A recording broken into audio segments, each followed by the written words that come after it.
ومنهم الذين يؤذون النبي ويقولون هو أذن قل أذن خير لكم يؤمن بالله ويؤمن للمؤمنين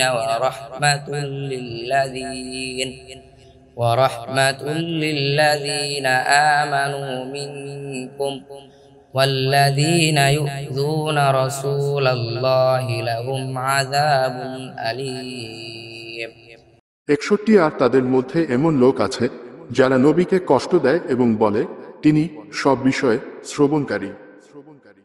বল, তোমাদের জন্য যা কল্যাণের তা শ্রবণকারী। সে আল্লাহর প্রতি ঈমান রাখে এবং মুমিনদের বিশ্বাস করে, আর তোমাদের মধ্যে যারা ঈমানদার তাদের জন্য সে রহমত, এবং যারা আল্লাহর রাসূলকে কষ্ট দেয় তাদের জন্য রয়েছে বেদনাদায়ক আযাব।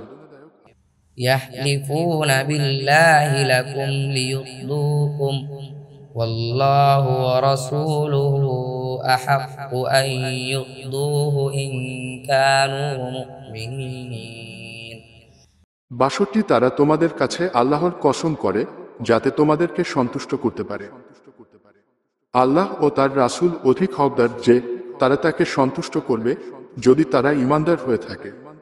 ألم يعلموا أنه من يحادد الله ورسوله فأن له نار جهنم خالدا فيها ذلك الخزي العظيم 63 তারা কি জানে না যে ব্যক্তি আল্লাহ ও তার রাসূলের বিরোধিতা করে তবে তার জন্য অবশ্যই জাহান্নাম, তাতে সে চিরকাল থাকবে। এটা মহালাঞ্ছনা।